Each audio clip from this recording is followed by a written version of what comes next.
Et je suis ravi d'avoir maintenant le cœur au sud en compagnie de David Tourné et David Macquart, qui au théâtre sont entourés de Belen Lorenzo et d'Astrid Veillon pour raconter leurs aventures sexuelles de milieux, pas les leurs d'ailleurs, mais celles aussi de milliers d'internautes compilés dans une pièce signée de Ken Davenport, adaptée par Clément Michel. La pièce s'appelle Ma première fois, du mardi au samedi à 19h, le dimanche à 17h30 au théâtre Michel. Il réinterprète ces fameuses premières fois sous forme de petites scénettes et à coup sûr, évidemment, l'une d'entre elles, c'est forcément la vôtre, Christophe. Et la vôtre, Alexis, enfin. Voilà. Bonjour David Macquart, bonjour David Tourné. Comment ça va? Bonjour, très bien. Ça va bien. Est-ce que c'est la forme? On est content d'être chez vous. C'est vrai, il fait chaud, hein?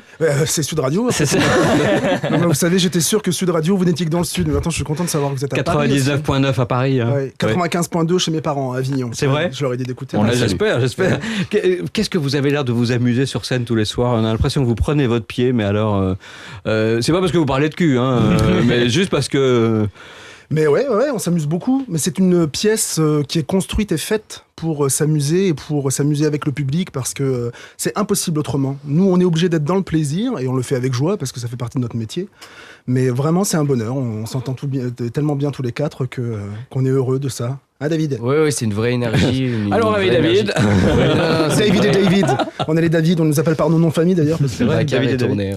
On se croira à l'école. Non, c'est une vraie énergie qu'on communique avec le public et comme disait Macquart, on est obligé de jouer avec ça, sinon la pièce n'existerait pas.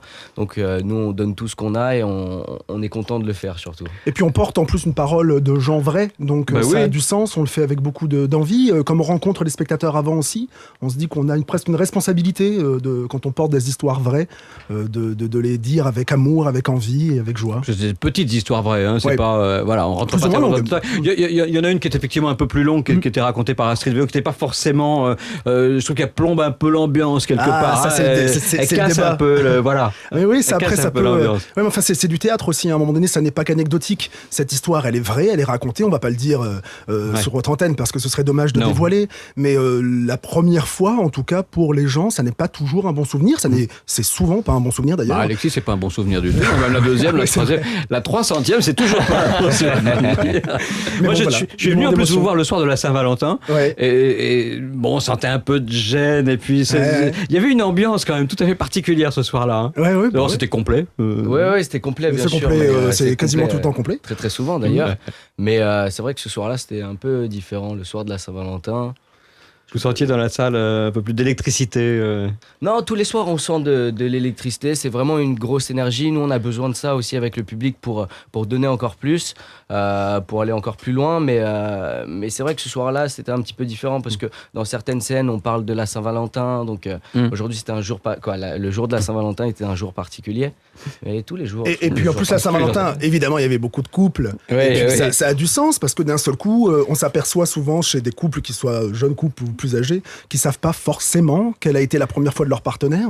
Donc du coup, comme on soulève le débat, il y a parfois un peu de pudeur, un peu de gêne, voire même carrément... Vous leur avez donné des idées en tout cas, hein, ça je peux vous le dire. En sortant, ça a travaillé. Hein. Moi je commence à avoir des témoignages, de gens qui disent merci en rentrant, c'était chouette. Peut-être qu'il faudrait resituer un peu l'histoire de cette pièce, parce que c'est vrai que c'est assez particulier. Elle est née d'un blog, en fait, cette pièce. Est-ce que vous la connaissez, cette histoire, et vous pouvez nous la raconter un peu? Oui, bien sûr. Oui, bien sûr. Bien sûr. Oui, on peut. Elle est née d'un blog aux États-Unis qui s'appelle www.myfirsttime.com. Voilà, donc ma première fois. Voilà, exactement. Il existe en plus en français, hein, mapremierefois.fr. Oui, nous on a créé un site. Hein. On a créé un site, la production a créé un site, donc il faut y aller absolument. D'ailleurs, les gens y vont témoigner, vont raconter leur première fois, mais c'est exactement le même principe. Donc à New York, en 1996, Greg Stewart, ils ont créé un site internet pour raconter leur première fois, qui n'était pas terrible, et ils ont eu 50 000 témoignages en un mois. Et de là est née l'idée de cette pièce par Ken Davenport, gros producteur à Broadway. C'est en ça que ce sont des vraies histoires finalement. Oui. C'est des histoires vraies. Ça ne sont que des histoires vraies. C'est des vrais témoignages. Il y a eu plus de 40 000 histoires racontées et il a pris les meilleures histoires ou les pires pour en faire une pièce de théâtre. Mais c'est des vrais témoignages, c'est sûr. C'est pour ça que je vous disais tout à l'heure, on raconte des vraies histoires de gens vrais. Ça existe. Voilà. Et nous, on a créé le même site internet pour. Donc là, on peut aller. Voilà, c'est www.mapremierefois.fr ou .com. Ou .com, exactement, vous pouvez faire les deux. On a aussi un Facebook. Et avant que vous ne commenciez d'ailleurs la pièce, vous faites d'ailleurs remplir au public. C'est un spectacle interactif. Exactement. Alors bon, je suis pas sûr que vous le disiez vraiment sur scène, mais en tout cas, vous les mettez peut-être sur votre site. Ah non, mais en tout cas, ce qu'on dit sur scène, parce que pour expliquer à ceux qui nous écoutent, en fait, il y a un petit questionnaire, c'est pas secret. C'est 3 questions. C'est ça, les spectateurs remplissent avant, on leur pose des questions un petit peu intimes sur leur première fois, s'ils sont toujours vierges, etc. Et on s'en sert vraiment parce que dans le spectacle, on fait monter personne sur scène, faut pas avoir peur. Mais dans le spectacle, effectivement, on se sert des réponses du public qui sont les vraies. On prend 5 minutes avant tous les 4 et on choisit un florilège de ce qui nous fait plus ou moins rire ou plus ou moins récurrent. Voilà, et on s'en sert effectivement. Et franchement, vous êtes surpris tous les soirs ou pas? Oui. Il y a vraiment des trucs. Ah oui, Est-ce qu'il y a des trucs que vous vous interdisez de raconter sur scène, des trucs trop graves, trop gros? Non, on s'interdit rien, je pense pas, mais parfois, on a quand même beaucoup travaillé. David hésite un peu quand même. Ça dépend, parce qu'il y a des gens, ils sont assez crus sur leur papier, j'imagine. ils y vont bien comme il faut.